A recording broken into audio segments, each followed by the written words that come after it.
Testing, test 1, test 2. Okay, good. Each recovered text has its own texture and size.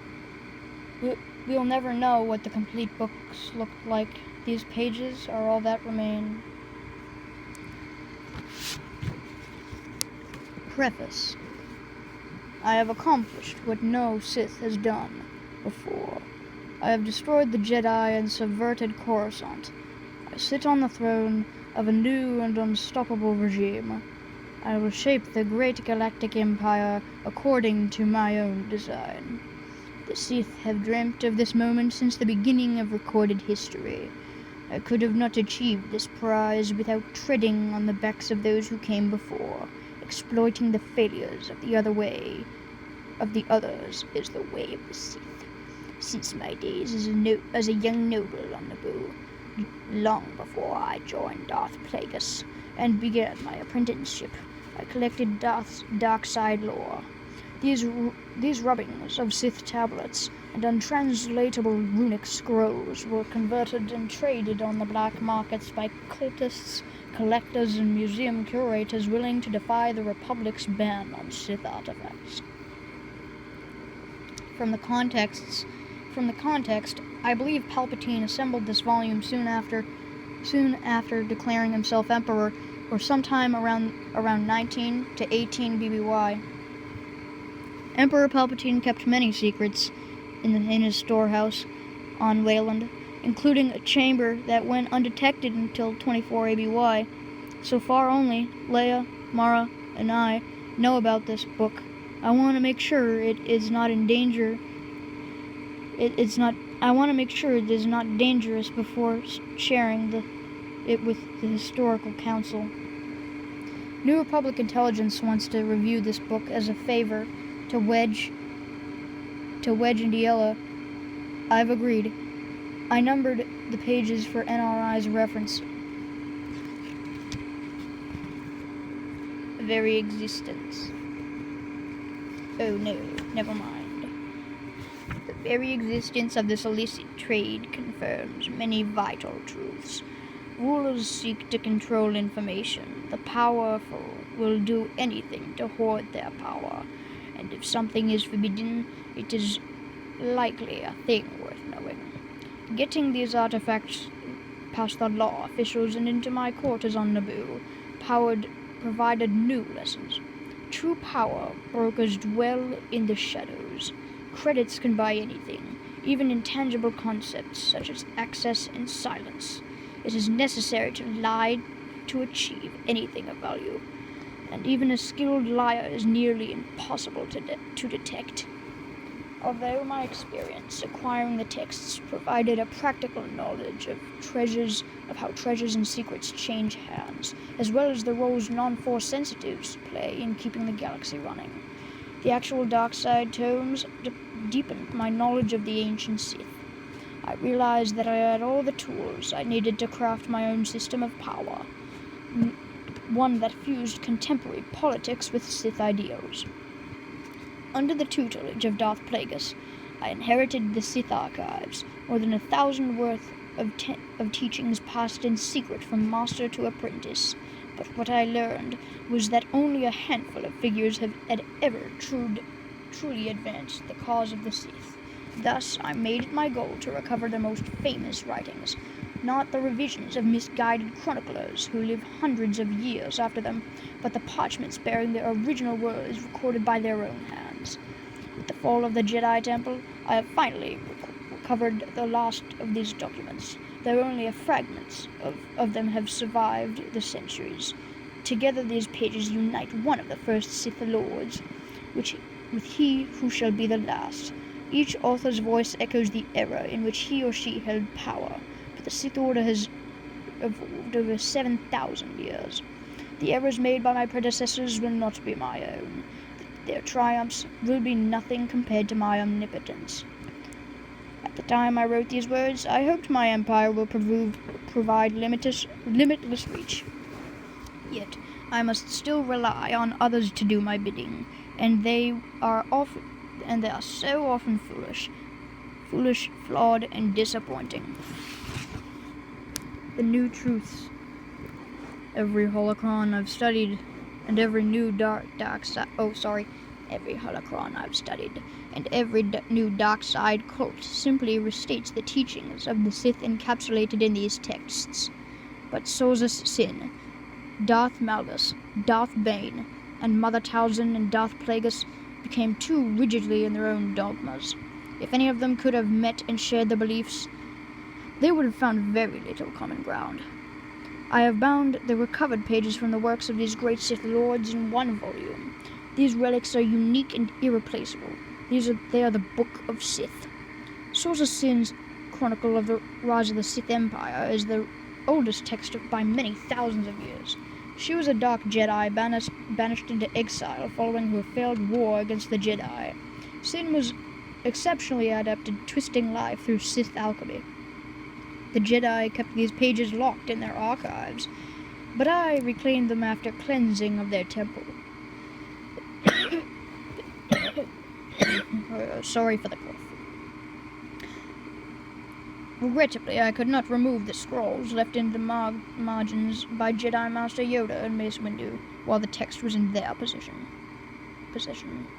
The excerpts from the Journal of Darth Malgus kept during the Great Galactic War some 36 centuries ago are a prime example of how wounded a warrior can be sustained by rage.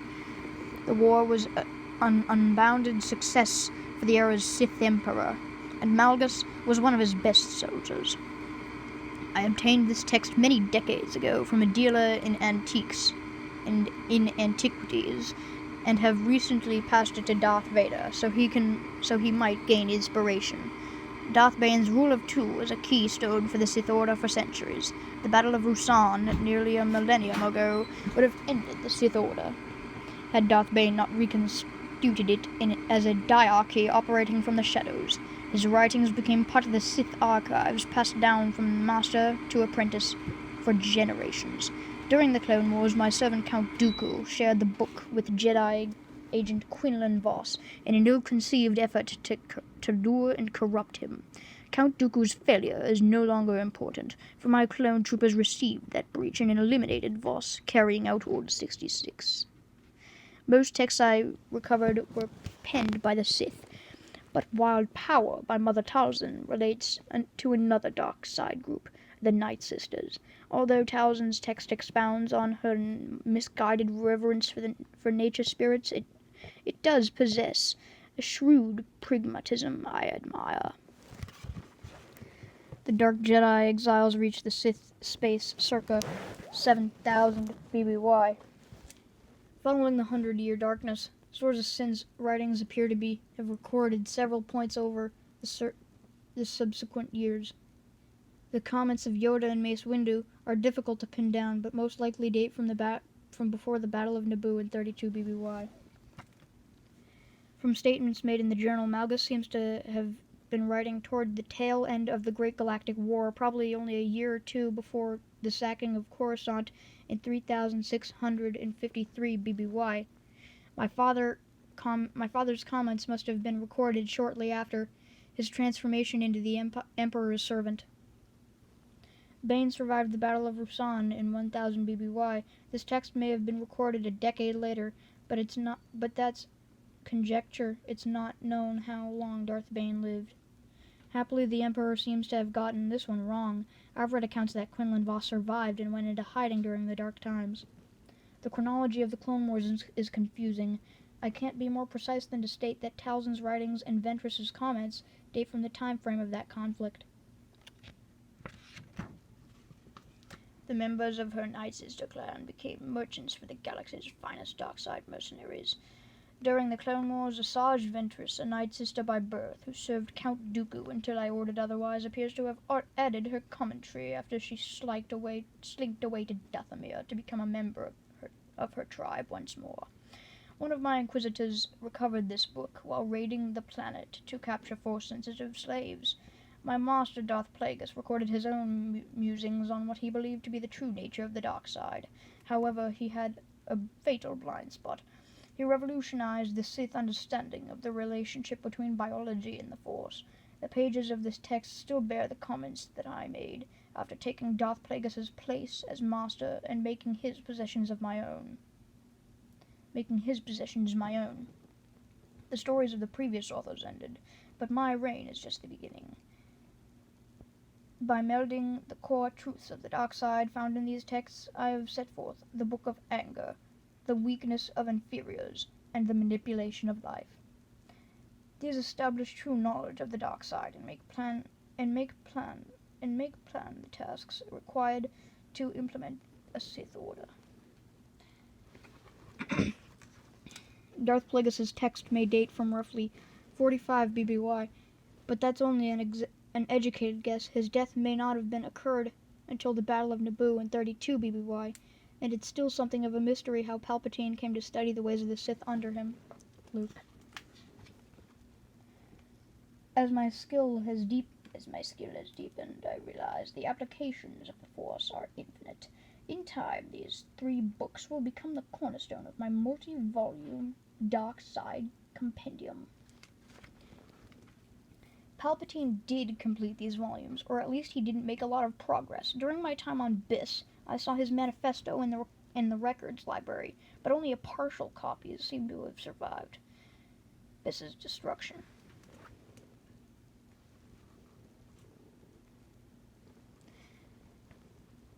Exile Year 1, Months 3, 4. I am not a Sith. I do not share their blood. Yet, in time since we arrived among these savage people, we have become their rulers, for the Force strong must ever seek power. We adopted their titles, their dress, their traditions. We are no longer Jedi, expelled from the Republic's smothering embrace. We are the Gen Jedi, Lords of the Sith. We arrived here after the 100-year war that nearly toppled their Jedi Order. The Jedi, so confident in their triumph, did not execute us. With lightsaber points at our backs, they marched aboard the galleon that would take us into exile outside the Republic's borders. There were 12 of us, including several ranking commanders: High General Ajunta Pall, Marchioness Zhou, Commander of the Black Regions Baron Draper, our fleet's sole remaining Admiral Karness Moore, whose Force-centered blade tactics had saved us from the trap at Fluwaka. I, Sarza Sin, grower of living weapons and biological plagues. Other less distinguished Dark Jedi were prominent within our company because they had not perished in the war. The war had raged for a century between the Jedi Council, with its petrified orthodoxy, and those who wished to topple it. As the last survivor of those who sought a new path to power, we ultimately fell victim to the military excess of the Jedi at the root of Corvos. Our punishment for high treason was to be banished into uncharted space. But our flight into the unknown was not without direction. For years I extracted information from refugees and catalogued rumors, searching for proof that the kingdom of Sith purebloods, existed. My beliefs have been vindicated. What lies before us is a limitless pool of steadfast warriors and an untapped wealth of knowledge about the dark side of the Force.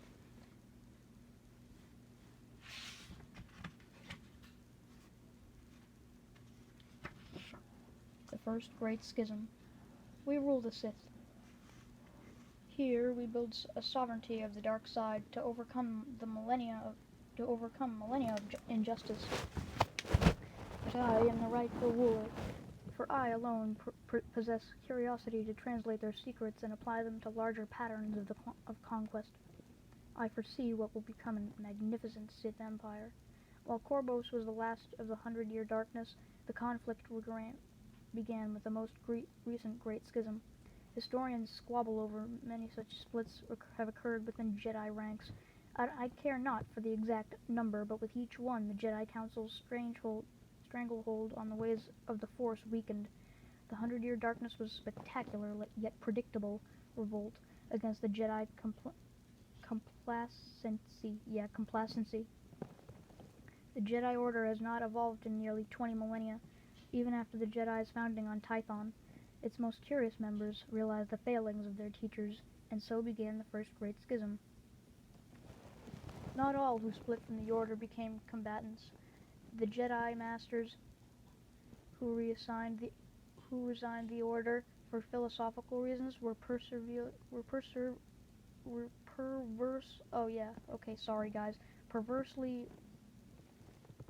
venerated within bronzium busts in the temple archives, commemorating them as the lost. Wait a second, let me read this. It's in cursive text, so I can't really read it that good. It says, not all who split with the order became combatants. Jedi Masters who reassigned the order for philosophical reasons were perversely venerated with bronzium busts in the temple archives, commemorating them as the lost. Yeah, I read that right, okay. In those days, a Kashmir outsider named Zendor inspired several Jedi to question the light side, or Ashla. They discovered the use of the dark side, or Bogan, unlocked the shackles of their Jedi Masters had placed on the Force. The dark side is not more powerful. It burns bright, but quickly burns out. They discovered their use of the dark side, or Bogan, unlocked the shackles that their Jedi Masters had placed on the Force. Mace Windu. Zendor's followers, who believed as he did but lacked his abilities, became his acolytes, or the Legions of Leto. Of course, the Jedi fought. They fought with desperation against a future where they had no followers. History says Zendor and his legions perished in the Battle of Columbus. But that was not the tragedy of the First Great Schism. The tragedy was that the Jedi learned nothing. They could have embraced the dark side and became the central power of the Empire that the Legions of Leto sought to build. Instead, they returned to their antiquated ways and alienated their most gifted members. The exiles are their heirs to Zendor's bold heresy. Compromise with the dark side. Defeat it is. Vigilant the Jedi must remain. Wait, no. Compromise with the dark side. Defeat it is. Vigilant the Jedi must remain. Yoda. That's a much better Yoda impression that I just did. The 100-Year Darkness. The war in which we fought, and in which many of our followers died, could have been prevented. It was the Jedi who took up arms to keep us from revealing the truth about the Force. They had been paddling in the shallows for eons. By boldly venturing into the Force's expanse, we gained powers that no Jedi had ever possessed. Life itself was at our command. It was I who grew the Leviathans, who splintered the Jedi barricades at Belmora. I gave them the ability to swallow spirits and to store those life energies in skin blisters. The Leviathans, my exquisite monsters, were the final culmination of the Shamblers, the Howlers, and the Pit Horrors. All the other spawn I've given shape and my purpose. The Jedi shunned this power, as they have resisted every improvement. They caused this schism in their own ranks. Until we annihilate the old order, the pattern will continue repeating forever. The Sith perversion of living things violates the very essence of the Force. Life creates it, allows it to tap its potential. We obey its will, not the other way around. We are parts of the organism, not its breeders. And in the end, we are living beings too. Mace Windu.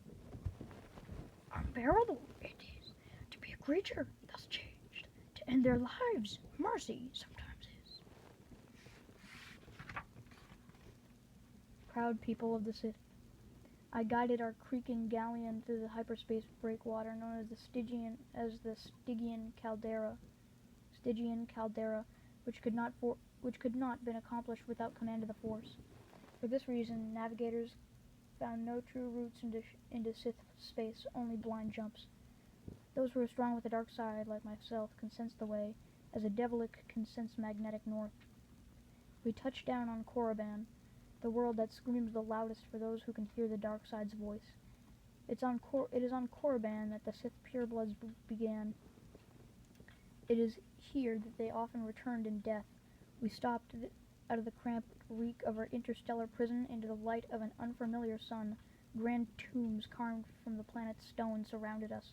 The sand was littered with the bones of 1,000 kings. Korriban has lost potency over the past 7,000 years, but it still whispers of dark secrets.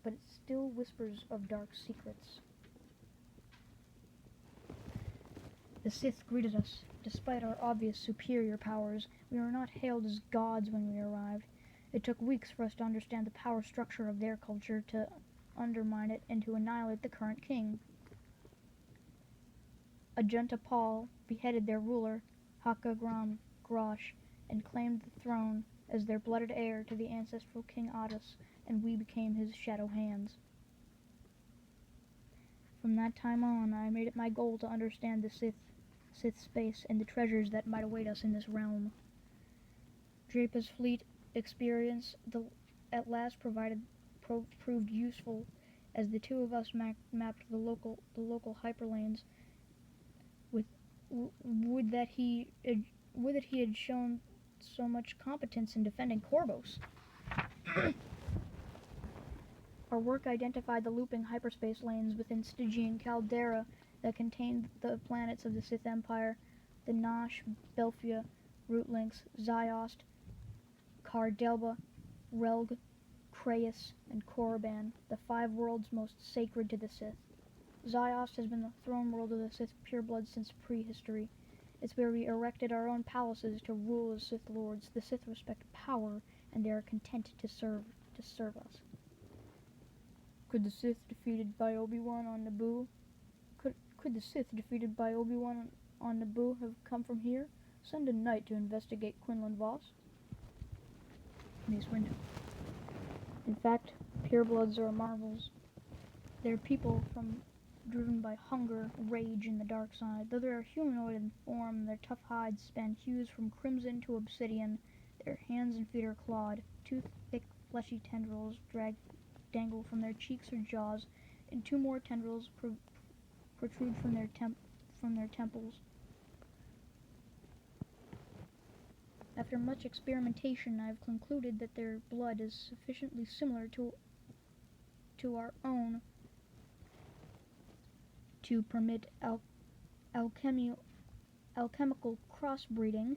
Interesting. We don't know if it was a cataclysm or the crossbreeding mentioned here, but no trace of the Sith species remains. Mace Windu.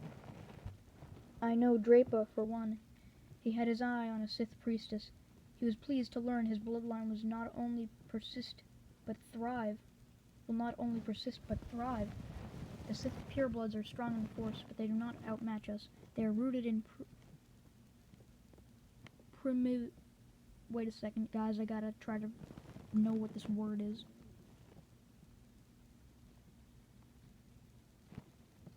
Primitivism. While we were once the Republic's greatest Jedi, they have discovered many secrets, some unknown to any other beings in the galaxy. But their unshakable caste structure instills obedience and purpose, which serve us as well as their overlords. Sorry that I'm mispronouncing a bunch of crap. Okay,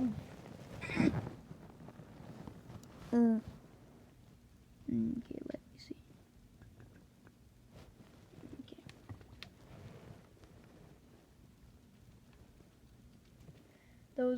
Those of us who came to this world with rank and ambition make up Ziost's new Sith Council. Ajunta Pall is our Dark Lord, or Gen Ari. Force willing, his reign will be short.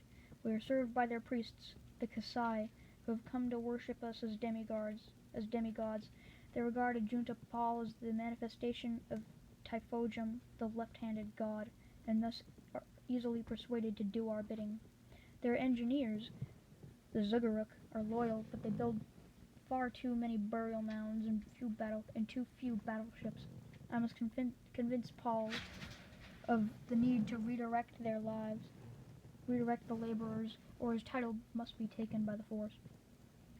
Our greatest asset is their warriors, the Massassi, who are nothing more than brute muscle animated by consciousness. They are expendable, yet we must breed more if we are able to strike back against the Republic, which has shunned and humiliated us. The slaves, a rabble of mixed species, are collectively scorned with the epithet Krothu. After experiencing the artifice of the Republic's slavery bans, it is refreshing to see the weakness of inferiors affirmed and exploited for gain.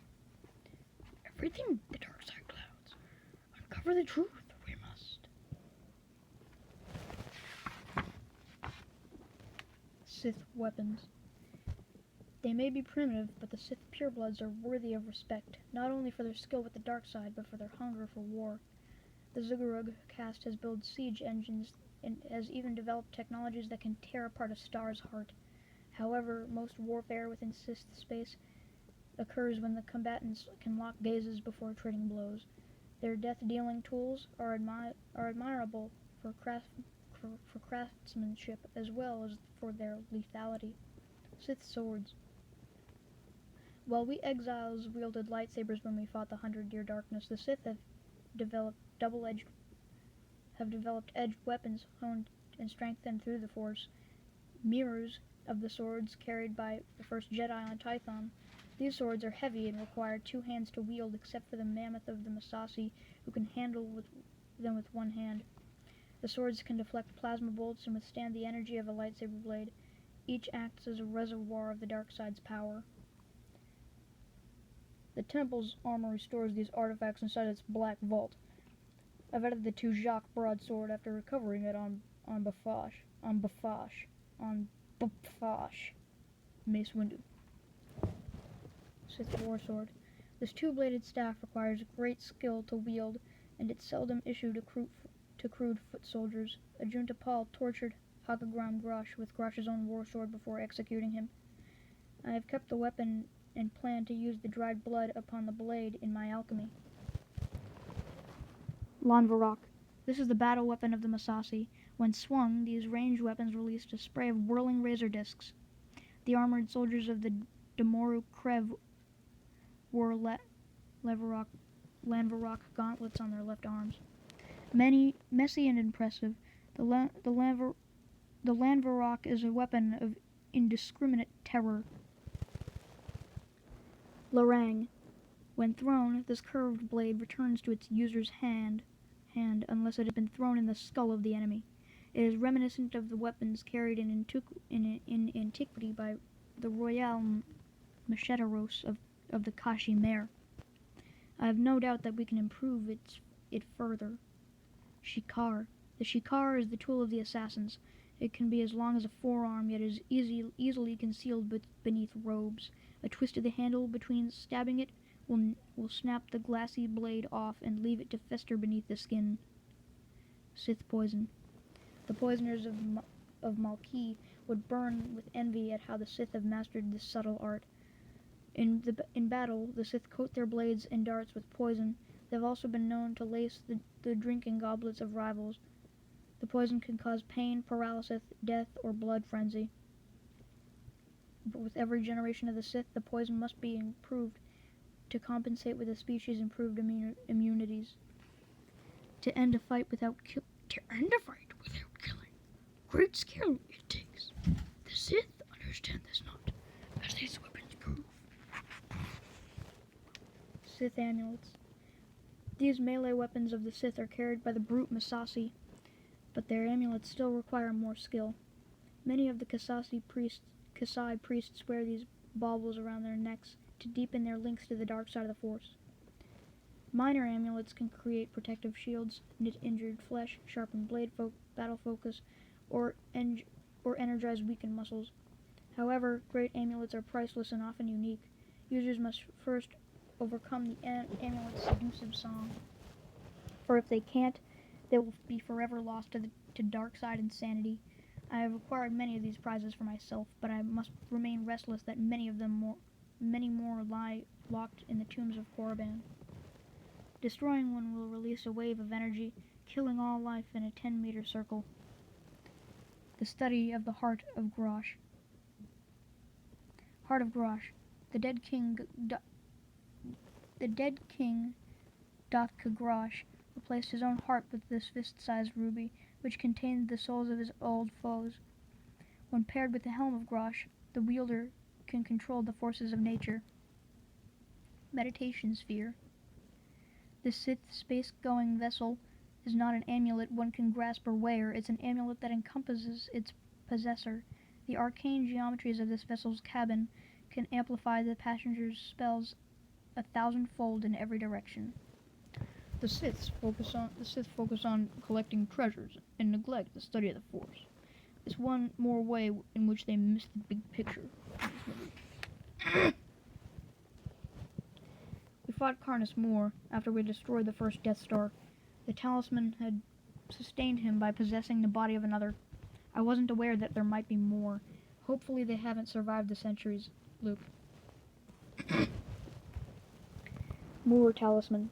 Karness Moore requested I create this, but it shall be my triumph. My experimentation with the heart of Garrosh and my alchemic mastery of raising Sith spawn will culminate in the first great amulet to be worn by one of the Lords of the Sith. Yeah?